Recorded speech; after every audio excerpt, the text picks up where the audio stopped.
Are you looking for true personal freedom? The freedom to design a life you truly desire? Then you're absolutely in the right place. True personal freedom comes from when you take 100% responsibility and control of your money and your mind.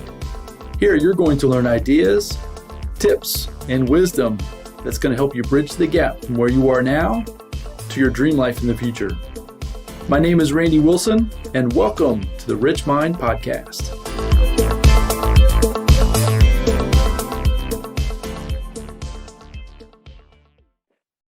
Okay, everybody, welcome back to the Rich Mind Podcast.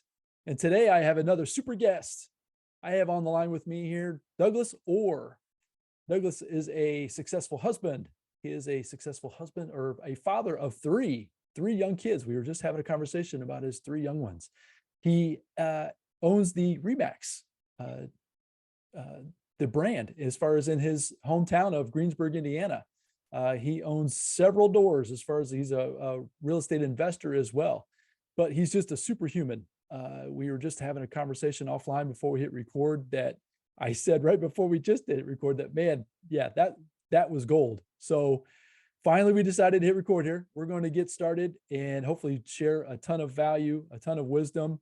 As I mentioned, he's here in Indiana, just like me.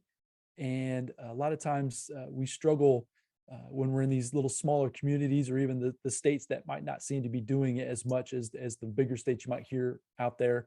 And so trying to get into the different circles and the communities, but super excited to bring Douglas on. He's going to bring a ton of value. So Douglas, welcome to the show. Randy, I appreciate the invite and looking forward to hopefully helping somebody and make it worth their time listening. Absolutely. That is definitely the plan. So first off, can you just give everybody a little bit of color? Tell us about Douglas. Tell us, I mentioned that you're here from Indiana. Can you just kind of give everybody just kind of the small synopsis of who you are? Yeah. Just a small town Southern boy. So I lived in the same town my whole life for now. We might go into that. I don't know. Town of 26,000, the county actually, 26,000 people in my county. So that tells you how small it is. Got a wonderful wife that I've known almost all my life, but we didn't start dating until, later teens, and three wonderful kids. Just trying to do my part and be a good citizen, I guess, here, and then just making an impact in my world. Yeah, that's awesome. So what I like to do is I've got three questions I like to run everybody through, just kind of help everybody get to know you a little bit better, trying to help spur some conversation along.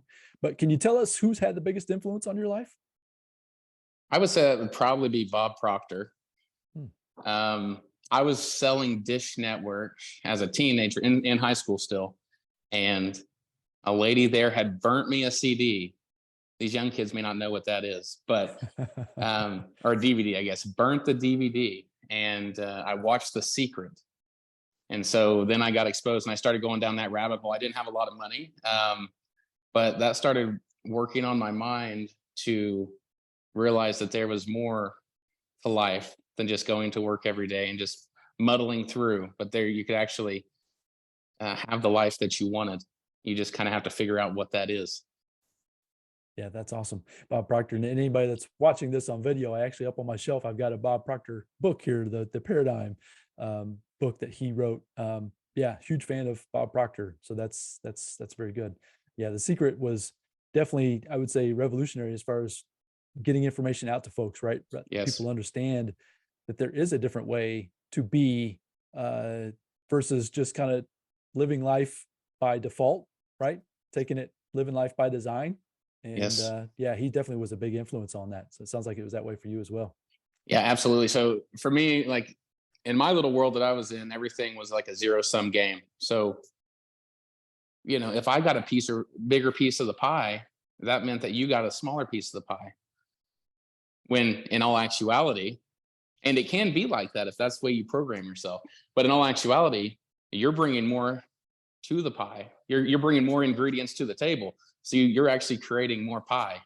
And it's an infinite game and can be. The more you put out there and do and be, the more you can receive. Like we talked about earlier, the law of reciprocity, where the more I give, you can't, the more I give, the more I get. And I haven't seen anybody with a closed fist. You can't receive too many things if you have a closed fist. So you have to come from a place of giving.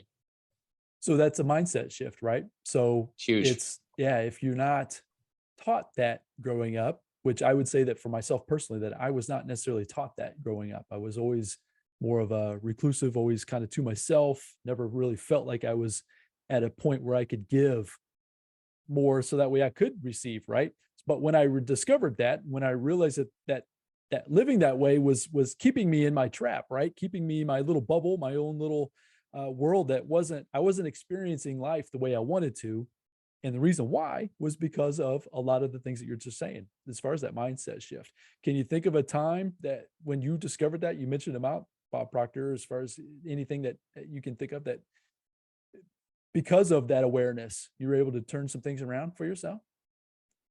Yeah. So when I started, so when I said I was in high school, right? So it wasn't like a instant change, right? It took a process. It took me going down the rabbit hole. I also didn't, the beautiful thing about buying courses is it's all right there. The secret is most of everything that a particular person puts out is probably put out there in chunks for free. You just have to wade through a lot of the garbage to find the nuggets, right? Mm-hmm. So for a guy like myself, I did the waiting because I had more time than I had resources at that moment. But anyway, so straight out of high school, I started in a factory, and I was really just hating my life. Honestly, I was at a place where there's got to be more to life than this.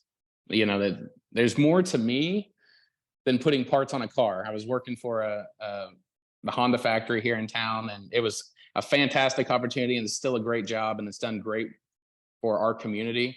But for me, that wasn't me. I wasn't happy just going to work every day, killing myself for somebody else, come home, be wore out, exhausted, don't have anything to give to my family or friends at the time, because I didn't have a family back then. And so I knew there was more. So I had a friend that was a team leader next to my area, and he's like, man, we need to flip a house together. And I'm like, so I started, and here's the caveat to what we're kind of talking about. We were going to flip a house, and his wife, I wasn't married at the time, I was single, but he was about the same age. His wife was so scared that it didn't happen. We did not flip a house, but that triggered me. I'm like, oh yeah, I read Rich Dad Poor Dad, right? And that was a transformational book for me. There it is. I see it in the corner. Yeah. So I went back and revisited that, and that started me on my buy and hold real estate journey. And that was in 2014, which wasn't exact. It was probably not the greatest time, but almost. Yeah. I mean, if I would have started buying in 2010 or 2012, that might have been a little bit better time. But 2014 in my area, I was the only person buying rental real estate. And it was a beautiful opportunity. And I've been able to amass a decent portfolio and had growth the whole way. The market's been very gracious and up until this point. And so, but yeah, so so 2014, I started buying real estate, and 3.5 years later, I replaced my income from my factory job, and I retired myself. I love it. I say I fired my employer. That was a great, that was a great exit interview. I don't think they really understood that. Well, why are you leaving? Because you can't afford to pay me what my time is worth, is what I told them. And then I got my real estate license because it makes sense for what everything else I was doing. And yeah, 2020, January 21, I bought my brokerage, and here we are, right? Like it's just been base hits, essentially, is what I call them. Nothing, there's been a few home runs along the way, but they didn't intend to be there. Just base hits along the way, and it's totally changed my life. In a relatively short period of time. You mentioned 2014. I know that's 8 years, 9 years, kind of depends on, this is the kind of timestamp, but this is going to be in late March, 2023. But yeah, that's a relatively short period of time. So yeah, you've had some, like you said, base hits, just going for the singles. And I know you've had some good successes on some others as well. So I know that this has definitely been like a straight line. It's just been a straight shot up, right? But yeah, I know that's not true. So that goes right into the next question. So you've led that really well. To can you talk about any, a disappointment, a challenge that you've had from that? Let's go from the 2014 timeframe till today, right through. Is there anything, a major challenge that you've had that and what you learned from it? Yeah. So don't take on cities or towns. Um, do your due diligence. So I'm kind of a guy that's one thing I have learned, especially is, so I'll give you what I've learned from the mistakes, I guess. I am, and it's worked out for me for the most part, but sometimes it bites me where I jump out of the airplane while I'm putting my parachute on, Mm. right? Because hey, I'm all in. I'm kind of I've got a really good gut, as you can see. I have a really good gut that I trust, and so if it feels right, it probably is. And if something feels a little off, trust that gut. And anyways, I bought a oh, what is it? I can't think of the word right now. I bought a property from a wholesaler. It was a 6-unit apartment building that I bought it for 25,000. It needed to either be torn down or rehabbed. So that's what I did. Got a construction loan on it. And what I didn't realize is the mayor of the town lived next door. And he was more happy to see it tore down and not in a useful space, even though he runs on the platform of growing the town, right? Mhm. Just not in his front yard, basically. So once I put in $90,000, which is all relative because back then it was a lot of money. It's still a lot of money, but for the size of the property, it was a pretty good cost. And so all in, what, I'm like 110, 115. The thing appraises for 150. Home run. It's also going to put $1,800 a month in my pocket after I pay all my, service all my debt, which is amazing. So again, that's a home run. Problem was, I didn't consider local politics, and the amount of time, and the due diligence part was they have an ordinance where it's a non-conforming use, which might be a little bit too in the weeds for some people, but it's a non-conforming use, so it didn't have the proper variance on it. And the way the ordinance states is if it's vacant for more than 12 months, it resorts to current ordinance. Mm. So I was doing all this, and so it was a single family residence that was non-conforming use. So the fact I put all this work into a 6-family when the city's like, well, it's a single family home because it's current ordinance. And that's how they got me. So I ended up having I converted it to a large single family at this point, and we are making the payments, but it's still okay. Like your worst case scenario is you're breaking even. That's still pretty good. But that was one of my challenges from an investment standpoint, that my biggest struggles. One thing I learned, Randy, and I went through a depression with this kind of, because I'm like, I'm trying to do all this. I'm providing homes for 6 people. I'm making the town better. They're going to raise property taxes. They're going to make more money. Like all these things. And it was literally, it was a dog and pony show when I was in front of the BZA. I got a lawyer and he's like, the Pope himself could not have helped you. It's like, I haven't been spanked that bad in a long time. I'm like, well, that's great. Here's my money that I paid you for the fun of it, I guess. But so afterwards, I'm like, this doesn't make any sense. I'm literally just trying to do a good thing here. Do well, do good, is kind of my personal motto. And I decided at that point that I wasn't going to let that be the end of my story. It was going to be a sentence, maybe a paragraph, but it was not going to be, it may be a chapter, right? Even depending on what it was, but it's not the end of it. And that's just a stepping stone onto the next thing. And that is a huge, I still go back to that when I'm going through something, and yeah, it's just, it sucks, but here's another sentence in the story, right? And the ending is going to be beautiful. Right. More of a comma versus a period, right? That's it's never exactly ending. right. Yeah. Just trying Yes. to add to that part of the story and learning from it, right? Not living from it, not, having it affect all of your decisions in the Yes. present moment, but at the same time, now, right, to check That's right. with the government That's ordinances. Next time you, Well, well, because it sounds like you had a vision for this property that it wasn't, that it, when you bought it, it wasn't its current use for this being a multifamily unit, basically, but you had this vision. So that is probably where the disconnect came, would be my yeah. guess, right? So it was actually a 6 unit, Oh, okay. but because it had been vacant so long, it had to go back to single family use Got it. because when it got converted, it was so far along ago when they actually let people do what they wanted to their properties instead of getting permission. And so that's where that happened. But I have an idea, and I haven't reached out to the city yet, but part of the recovery houses that we might reach into, I think that has potential to be an amazing recovery house for that community. So there's still opportunity that it can do good for the town, and we can still get some good out of it. So That's awesome. Yeah. So the recovery homes, that's a topic that we definitely want to get into here as we progress.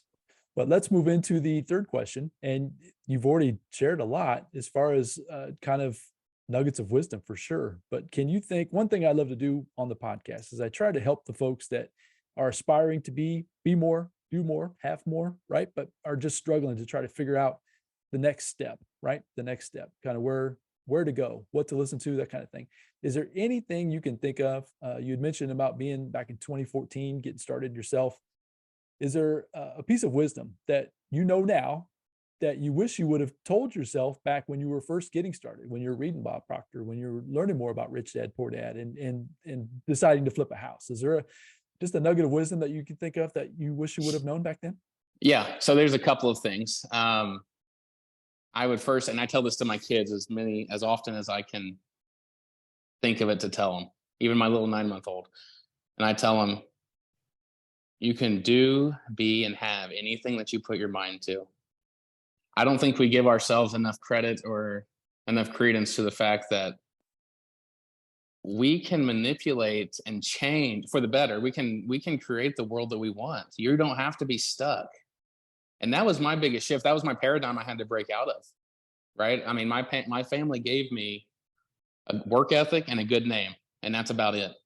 Right? And so we were the path, the trajectory was you just go to work every day and figure it out. You just save all you can, be a good employee, and maybe you'll have enough to retire. Hopefully you don't run out of money before you die. So I would say that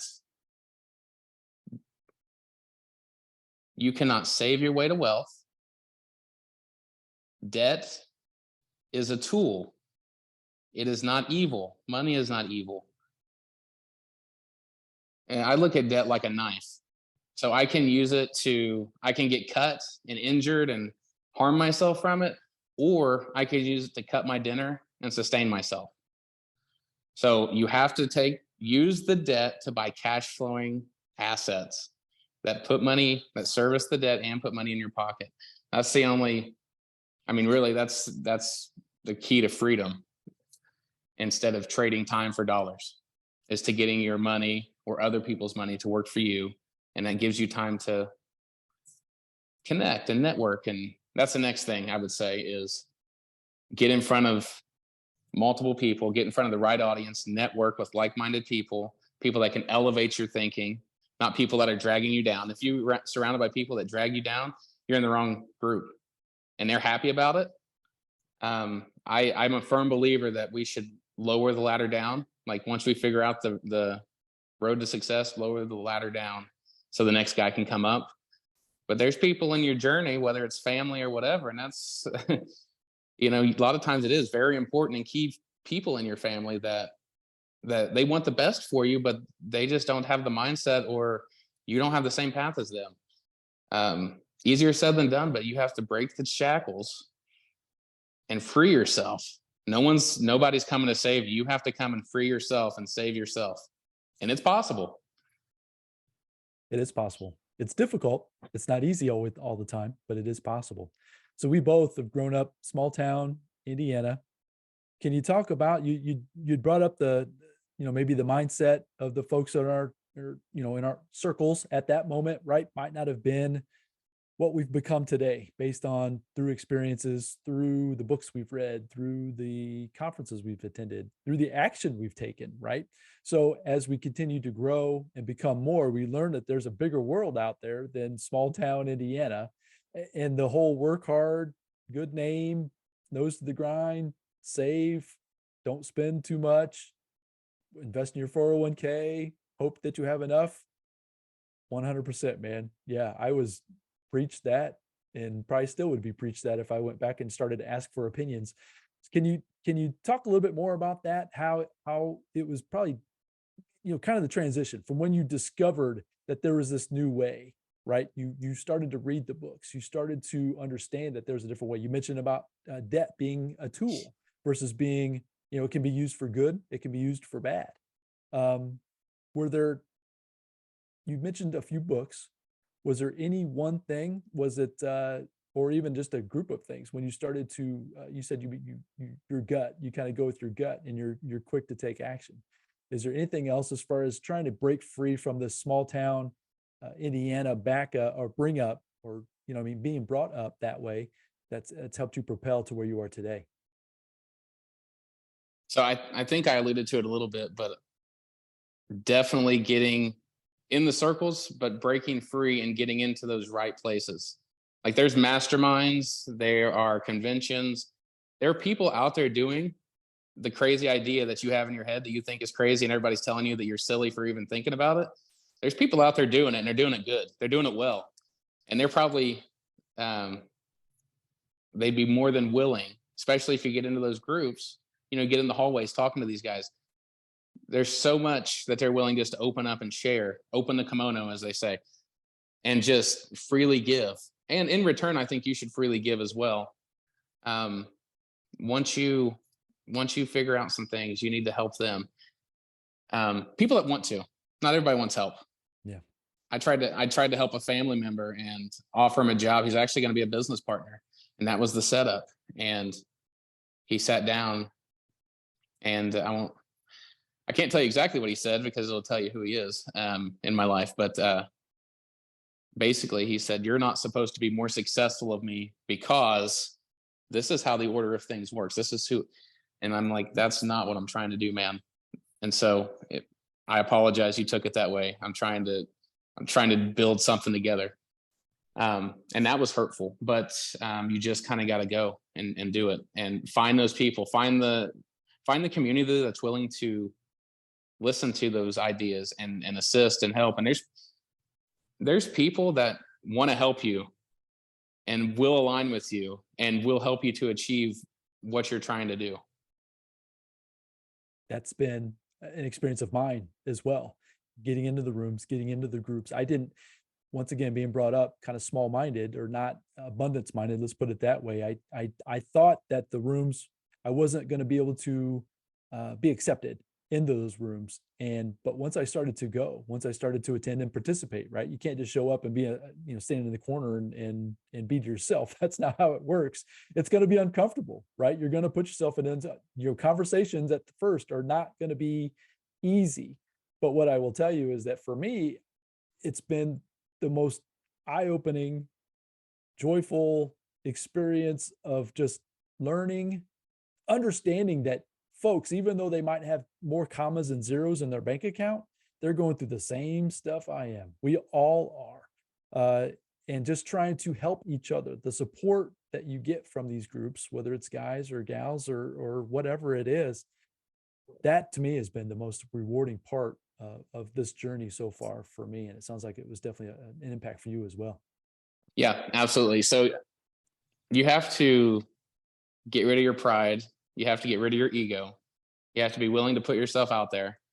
Those people are just as insecure as you are. They're having those same limiting beliefs that's going through their mind as you are. You're not going to get anything out of it if you turn into a wallflower. I actually, and because of that, and I learned this, I had a guy, my first conference that I went to, he's a very good friend now, but he came to me and introduced himself and we hit it off. All those people that are sitting there with a drink in their hand during the opening night when we're doing the meet and greet, go to those people. First off, you don't know they could be killers in whatever industry they're in. And you don't know it until a closed mouth never gets fed, right? You're not going to know it until you actually get over there and talk to them. But they just want to be accepted too. We all want to feel like we belong and accepted and heard. So you got to put yourself out there. I was recently at a RE/MAX convention. It was R4, which is International RE/MAX Convention. It's the 50th anniversary. Just happened like a month ago. And over 9,000 real estate agents were there in attendance. It was monstrous. So I got there the first day, and we were in an arena. This place was huge. I mean, 9,000 people. It's pretty big. And they had seating on the floor. And I realized I got there when it just started, and I realized I was way in the back. I should have got there when the gates opened, right? So the next morning, I made sure I got there early, got on the ground floor. I was probably 12 rows back on the ground floor. And for the opening session, they had, I forget his name right now. He's a retired NFL long snapper. So he would snap the ball to the guy who was going to punt it. His total time in the NFL, even though he played for years, was like 10 minutes. Like very short. Yeah. That's right. Yeah. And so, but the man had an amazing story. He overcome some amazing struggles. And part of what helped him cope as a child was magic. And so he's telling these stories of how he's overcome and inspiration. And while he's doing it, he's doing magic. So he was building up to asking for a volunteer. And I knew it. And I was like, my heart was pumping out of my chest. And I'm like, oh man, I don't want to do it, but I need to get up there. And so he finally, what's that? That was just a feeling you had. Oh, absolutely. Like this is it. Like, this is the time. Like, this was jumping out of the airplane kind of thing. Like, this is an important thing. So he makes the call for I need a volunteer. I jump up, and I'm like in the middle of the row, and I come out to the center aisle, and there were several people that kind of did the same thing, but I was the most noticeable, right? Yeah, that's right. And so he's like, we're going to let the people decide. Do you guys want Doug? And they go nuts, right? So I go up there, and the magic trick was cool, and I really didn't do anything. But I put my personality out there. At the end of it, he had this like dance thing with some music, and I was like, I did it with him. Nothing real big, right? Like, they started chanting my name when I walked off the stage. So that story, the rest of the conference, anywhere that I went, and this was in Las Vegas, right? People I didn't know were RE/MAX agents. Hey, it's Doug. Networking was easy the rest of the time. I've gotten letters, I've got emails, so many people came to me after I put myself out there. And for years to come, if I go back there, I'm just going to keep building on those relationships, and it's just going to get easier and easier. That's the cool thing. The more you put out there and the more good positivity and put out there, the easier, I think, and the bigger and the more impactful things that you can do and will impact your life will happen to you. I couldn't agree more. That was a great story. I appreciate you sharing that. I can see you up there doing that, man. And we're going to talk about what you do on social media, but yeah, I can see you up it's there. On my TikTok. TikTok. I was going to mention it. Yeah, but yeah, you're a TikTok guy, man. And that's awesome. Like, you're always doing that short form content, which is a lot of fun, a lot of entertainment there for sure. And we'll definitely talk about that coming up. So one thing that I know for sure that as I've journeyed into this entrepreneurial world is that you realize that the way to make money, I have a difference. People go to school, get the education to earn money. And I think earning money and making money are two different things. I think people use that word interchangeably, and I don't think that's correct. But to make money, you've got to be able to solve problems. You've got to be able to see an issue in your community, big or small, doesn't matter. And you can test it with small as you get some confidence, right? Like you're talking about going into different rooms, and you just can build your confidence. Let's talk about, you've seen an opportunity in your community with some different homes that you've been able to rehab to serve the community even better than they were purposed, what they were built for, right? that's solving an issue. That's solving a problem that is going to reward you, but then it's also giving back to the community, the folks that are going to stay in your homes. Can you talk a little bit about that as far as like how you were able to see that problem? Because I think that that's a big epiphany when folks realize that that's really what being an entrepreneur really is seeing an issue, solving that problem, and then bringing the solution that's going to solve and help a lot of folks along the way. Yeah, absolutely. So first off, my town is amazing when it comes to recovery. Most towns, or several towns, are not very excited about the opportunity to bring in a bunch of people trying to recover from addiction into their communities. And my town's very receptive to that. And to go back to that, like every town in America, we have a major problem with drug addiction, with anger management, with mental health, there's all these different things, and addiction, they all play hand in hand in a lot of it. So actually I was approached by a couple of guys who were interested in doing this. And what I realized was we have a couple of recovery houses in my town already that they are constantly trying to raise money to buy another house. For instance, there's another lady's house, and they've done wonderful. They're helping 12 girls, and they are doing a capital campaign for 180,000, which, depending on where you're at in the world, 180,000 in this market doesn't necessarily buy you a lot of house. To get the house that they need, it's not going to be a perfect house.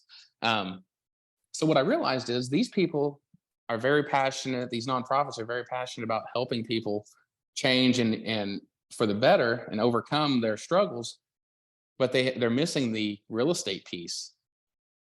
They don't know finance. They don't have the down payment. Who wants to put their name on the line to secure the loan, right? So we were able to partner together, and I have a 15 units. This is kind of a crazy story. I have a 15 units that I bought 2017 actually, and it's 15 units in a house. It used to be one of those old motels, little 600 square foot house units, and it's in a floodplain. There's a creek runs right in front of it. So it was also serving a purpose and helping people. The next step, it's either a step up or a step down, right? It's one of those like very low end. One of our struggles was to keep people who were addicted to drugs out, right? Or the dealers and all that stuff. We had cameras, and if you have 12 people that come over on a daily basis, nobody has that many friends that are coming over to their house, okay? Especially in a 600 square foot unit. That just doesn't happen. So anyways, it was kind of easy to spot, but so we had to constantly deal with that. So you're either living in your car or you're in one of these units, right? So it did have a purpose for helping those that were struggling with homelessness, basically. And they came to me with this idea, and I'm like, yes, I love it. Makes sense. Let's do it. Except I've got 15 families that I would have to displace. And so like 6 months later, we had this massive rain, and it flooded the whole thing out. Knee-high water. Didn't have to worry about displacing anybody because they were displaced. We got everybody moved out, started the rehab process. We're still rehabbing it. We currently have almost 3 units completed. We've got 2. We'll be able to put 2 men in each one. So we'll be able to help 30 men in that storage unit. 30 men in that efficiency units. And then during that process, a 6-bedroom came available, and I was able to acquire that. And so we've got a men's house, and now we have a women's house that we'll be able to hold 15 once it's fully occupied. And our program is a 6-month program. So there's potential for 45 people, 90 people a year, right? That could, if they do the work and are willing to change, they can totally change their life trajectory of their lives and their families' lives. And it's been a very rewarding thing. It's not been easy. It's a totally different wheelhouse. I've had to learn a lot. At first, I thought I was just going to be a landlord, but I'm starting to be more involved as we go along. But it's very rewarding, and it's great to see. More impactful than like dollars in the bank account is seeing people's lives change. seeing light bulbs go on in their eyes, and children, because a lot of these people have kids, and you know that you're removing some trauma out of their lives and removing some stumbling blocks that they would normally have to go through, struggle with addiction and things like that, because you killed the sins of their fathers, right? Like the sins of the fathers repeat themselves. Well, they don't have to. If you put the work in, you can change your life. And that's honestly, I don't know. Long term, I might go all in and just focus on recovery houses, because it's just been that rewarding for me. Doing well by doing good, right? And then you're serving the community. I can only imagine the impact you're having on these folks' lives. You mentioned about even the young children, that type of thing. So good for you. That's encouraging. That's super cool. So I definitely appreciate you sharing that with everybody here today. So as we wrap up, Doug, is there any other final pieces of advice that you'd like to share with folks, whether they're just getting started? I know we're kind of in your boots on the ground as far as your own Remax facility. Is there anything going on with the uncertainty that's kind of going on in the economy, even, that you can share with folks that might be some encouragement or even some words of wisdom? Well, first off, I believe that you can create your own economy. So it doesn't matter what the news says. You can impact your personal world, and what's going on for everyone else doesn't necessarily have to go on with you. So I think your perspective and your attitude towards what's happening is a big thing there. My biggest, I would say, bet on yourself. Believe in you. If nobody else bets on you, like I said, you can have, do, and be anything you put your mind to. You're more powerful than you think you are. And if you're willing to make the change and put in the work and do what it takes, you can change your life. And bet on you. And we're living proof, right? From where we've come, or where we Amen. started from, to where we are now, or where we're headed, for sure. That's awesome. That's right. Definitely appreciate that. So folks out there, and I know they're going to be interested, we kind of mentioned or touched base about your TikTok account and how you're out there producing short form content, trying to teach and entertain at the same time. But what are the best places for folks to reach out and learn more about you? So you can search my name on Facebook if you would like, Douglas Orr, ORR, or I am on TikTok at Realtor with an extra R, Realtor with an R, play on words. Instagram is kind of the same. If you search that, you can probably find me on just about anything. If you put my email in the notes or whatever, if you want to email, just reach out. Sounds great. And we'll definitely have all those notes here to reach out to Douglas as well. So folks, the message today is that today you've been listening to a couple of small town Indiana Hoosiers up here that started with nothing, started with less than nothing. And we've worked hard. It's not easy, but it can be done with the proper education, with the proper support, getting in the right rooms, getting in the right groups. You really can achieve anything you desire. The point is that you need to become aware that it's possible. And that's what I'm hopefully that you'll get from this episode today. So Douglas, I appreciate you being on the show today, man. This has been a great conversation. Hopefully we'll have a chance to, maybe we'll get you back on here again soon, especially as you get further into the journey of your homes and all that, helping folks in your community. But definitely appreciate you being on today. Awesome. Hey, I greatly appreciate you offering me the opportunity. Thank you. Yes. So folks, go out there, have a fantastic day. And until the next episode, we'll talk to you very soon. Bye now.